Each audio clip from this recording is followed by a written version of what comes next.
नमस्कार दोस्तों, मैं आशीष अंतिल एक महत्वपूर्ण सवाल आपके सामने लेकर आया हूं और वो ये है कि ये किसने तय किया भारत पूर्व में होगा और अमेरिका पश्चिम में।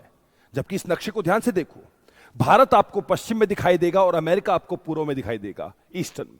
क्योंकि पृथ्वी तो लगभग लगभग गोल है, जिसकी आकृति को जियोइड यानी कि गोलाब कहा जाता है, और ये घूमती भी है। तो जनाब, एक घूमती हुई पृथ्वी का पूर्व और पश्चिम कैसे डिसाइड किया जा सकता है? हाँ, नॉर्थ और साउथ तो हो सकता है, लाइक जैसे ये है भूमध्य रेखा, इक्वेटर। पृथ्वी घूम रही है, इससे ऊपर का हिस्सा नॉर्थ, नीचे का हिस्सा साउथ, उत्तर और दक्षिण, ये तो संभव है।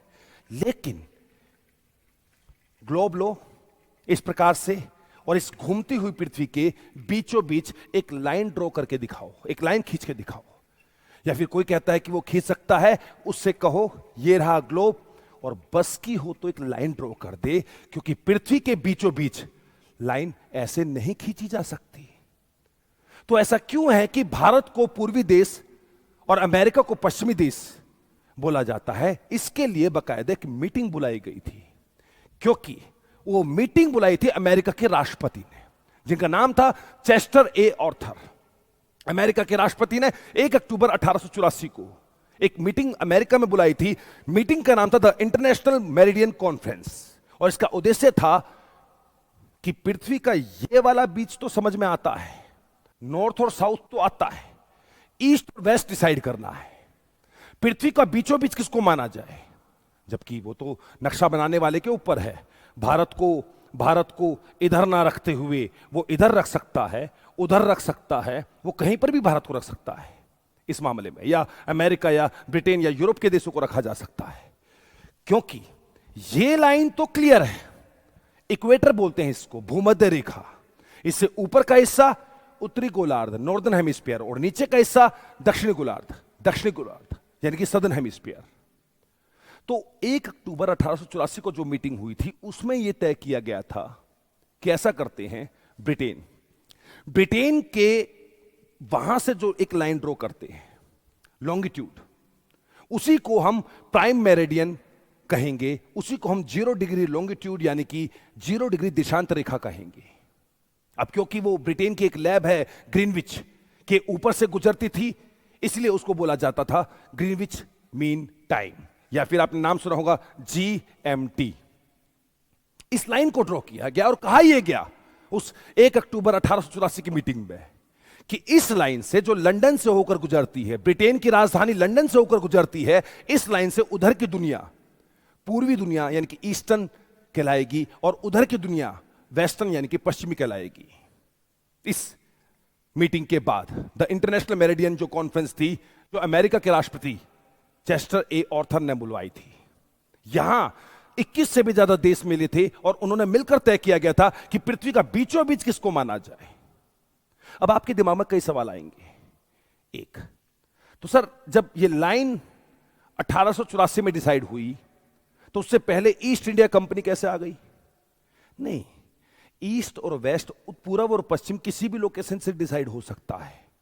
जैसे पाकिस्तान भारत के पश्चिम में है, तो क्या पाकिस्तान को पश्चिमी देश कहोगे? भारत के पश्चिम में पड़ता है पाकिस्तान, वेस्ट में पड़ता है पाकिस्तान, तो क्या पाकिस्तान वेस्टर्न देश है? नहीं, पूर्व और पश्चिम आप कहीं से भी डिसाइड कर सकते हो। भारत के पूर्व में म्यांमार है, थाईलैंड है, कंबोडिया है, ये सारे देश हैं। भारत के पश्चिम में मैं कह रहा हूं इस लाइन, जिसको 0 डिग्री लॉन्गिट्यूड, ये मैंने घुमा घुमा के दिखा रहा हूं, हालांकि घूमने वाली लाइन नहीं है, मैं बस शो करने के लिए घुमा रहा हूं। इस लाइन को पृथ्वी का आधार, पृथ्वी का बीच माना गया। इससे उधर की दुनिया को ईस्टर्न और उधर की दुनिया को वेस्टर्न कहा गया।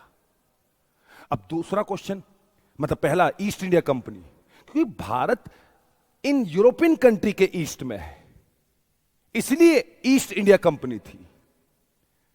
ठीक है, जैसे कि मैंने क्या कहा, पाकिस्तान भारत के वेस्ट है, तो पाकिस्तान वेस्टर्न कंट्री नहीं है। आप अगर मेरे वेस्ट में हो तो एक अलग मुद्दा है, ईस्ट में हो तो एक अलग मुद्दा, वो एक अलग मुद्दा है। दूसरा, कई लोगों को रहेगा कि सर सूरज पूर्व से उगता है।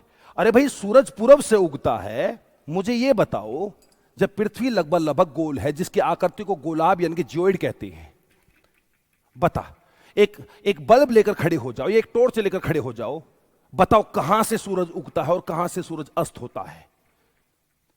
सूरज कभी नहीं उगता, सूरज कभी नहीं अस्त होता, सूरज हमेशा होता है, हमेशा हमेशा होता है। हाँ, अभी कहीं और तो बाद में कहीं और होता है। लेकिन जो ये जीएमटी, टाइम मेरिडियन, जिसके ऊपर मैं अलग से क्लास लूंगा, टाइम जोन, टाइम कैसे डिसाइड होते हैं, क्यों वो आगे वो पीछे, इसके ऊपर एक अलग से क्लास लूंगा। लेकिन लेकिन लेकिन उस टाइम के हिसाब से जापान, ऑस्ट्रेलिया, न्यूजीलैंड, इन इलाकों में सूरज या ये कहो तारीख सबसे पहले चेंज होती है। सूर्य उदय तो हर वक्त होता है, सूर्य कभी ढलता थोड़ा ना है। कहां ढलेगा सूरज, बताने एक बार? सूरज बुझ जाएगा रात को, यह नहीं होता है। तो कई लोग बेवकूफी वाली बात करते हैं कि यहां से सूर्य उगता है इसलिए यह पूर्वी देश है, यहां सूरज ढलता है इसलिए वो पश्चिमी देश है। भाई ये नहीं होता है। ये लाइन ने पूर्व और पश्चिम डिसाइड किया है, खासकर ईस्टर्न और वेस्टर्न कंट्रीज के तौर पर। अब टेक्निकली ज्यादातर यूरोप इस लाइन के ईस्ट में है, तो हम भले ही यूरोप के देशों को वेस्टर्न कंट्री कहते हैं क्योंकि वो हमारे वेस्ट में है, लेकिन लगभग ब्रिटेन, फ्रांस, स्पेन और पुर्तगाल को छोड़कर लगभग पूरा यूरोप ईस्टर्न हेमिस्फीयर, पूर्वी गोलार्ध में आता है। अगर तुम किसी से पूछते हो कि भाई यूरोप कौन से गोलार्ध हेमिस्फीयर में आता है, तो वो कहेगा वेस्टर्न में। वेस्टर्न में है ही नहीं वो। ब्रिटेन, फ्रांस, पुर्तगाल, पोर्चुगीज जिसको बोलते हैं, और स्पेन को छोड़कर सारा यूरोप ईस्टर्न में आता है, पूर्वी गोलार्ध में आता है। ये रशिया पूर्वी गोलार्ध में, कजाकिस्तान, पाकिस्तान, हिंदुस्तान, सब सब सब पूर्वी गोलार्ध में है, क्योंकि पूर्वी गोलार्ध इस लाइन ने डिसाइड किया है। पूर्वी और पश्चिमी, ईस्टर्न और वेस्टर्न, ये सब कुछ डिसाइड इस तारीख को किया गया था। 1 अक्टूबर 1884 को वॉशिंगटन में मीटिंग हुई थी, जिसको बुलाया गया था चेस्टर ए ऑर्थर के द्वारा। खैर, ये टाइम और टाइम जोन से रिलेटेड मैं और क्लास लेकर आऊंगा, और मुद्दे लाऊंगा, लेकिन आपको समझ में आ गया होगा कि पृथ्वी का पूर्वी और पश्चिमी कैसे डिसाइड हुआ है। चलो फिर मिलते हैं, फिर मुलाकात करते हैं। मैं आऊंगा, जरूर आऊंगा। नमस्कार।